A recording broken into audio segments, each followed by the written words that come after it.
and gentlemen.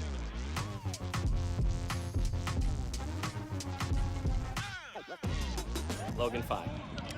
What has it been like to coach both men's and women's soccer teams this season in this new dual role? Yeah, it's exciting. I think the opportunity to work with two completely different, sets of individuals, different sets of players, different environments, right? I think within each team, it's been a challenge naturally, but I think for me it's been super rewarding. Chance to work with obviously twice as many student athletes.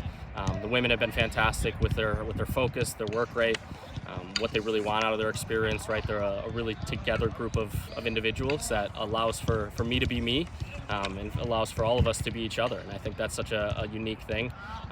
When it comes to game day, it's difficult, when you have to coach back-to-back games, but I think both teams have done a really good job of understanding the role and appreciating the role.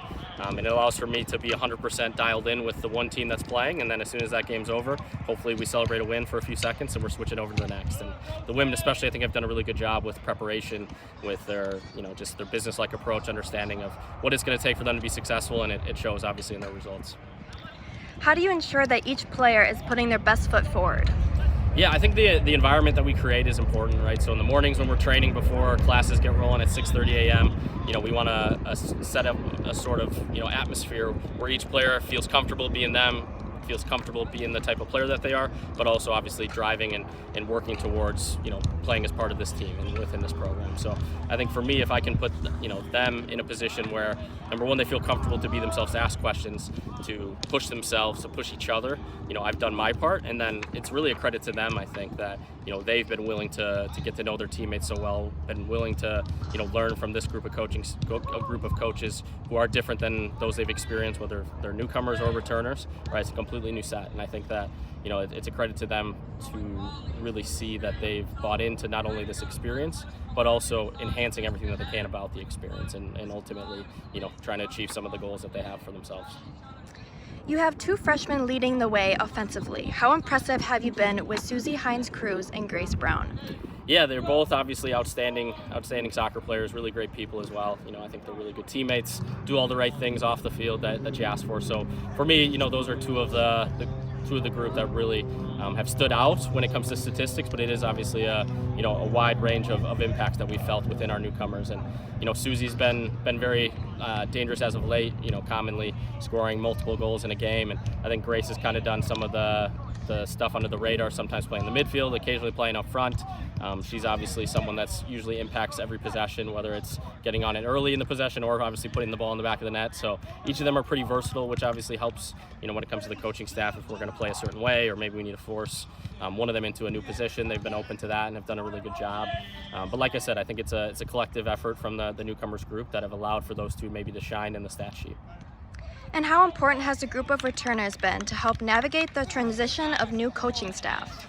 Yeah, I think that's been arguably the best part about the job, I think, is to see the leadership that those second years have brought. When I first took over, there weren't a ton of them in the spring, and the commitment that they showed by showing up here in the spring twice a week, getting some training sessions in with only 6 to 8 of them, depending on the day, really kind of sat with me in a really great way, right? So leading into the summer, I knew if I could bring in a strong group of newcomers that could contribute, but also to learn from that group, we were going to be in a really good place to set a foundation of success moving forward. And you can see that, those second years just not only are they, playing key roles in our success, but also are helping those first years along in their adjustment, not only to college soccer, but also to, life here at Madison College, life as just a, 18 or 19-year-old, like new to the world when it comes to being on your own or being an adult. And I think that we as a collective group are very, very thankful for that second year group and their guidance in this process. And finally, what's the goal for this team in 2024? Yeah, we're coming to the tail end of the year. I think, coming in wasn't necessarily sure on expectations, and I don't think the team was either. So to be 7-1-1 through 9 games and playing the schedule that we play, we're very, lucky, I think privileged to be where we're at, but we're also hungry for more. And I think that's an exciting position to be in. We go down to South Suburban tomorrow, who's a strong team, who's currently sitting first in the region, undefeated, and obviously, a talented team that's currently ranked nationally. We respect them, but we don't fear anyone, and I think we're going to go down there trying to play our game. It'll be a difficult, sort of experience being on the road for a few hours bus ride, playing on a grass surface that's maybe a little less than consistent. It'll just be a good challenge for us, and I think it's something that we need in order to be prepared for the postseason.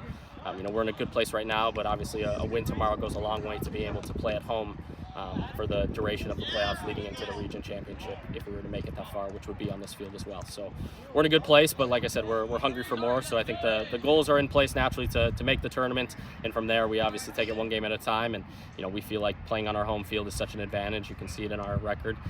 We're tough to beat here, and I think that any team coming in here, it's a difficult place to show up and play their style of soccer, and for us it's a great place and it's a great environment to show up and do that ourselves. Thank you.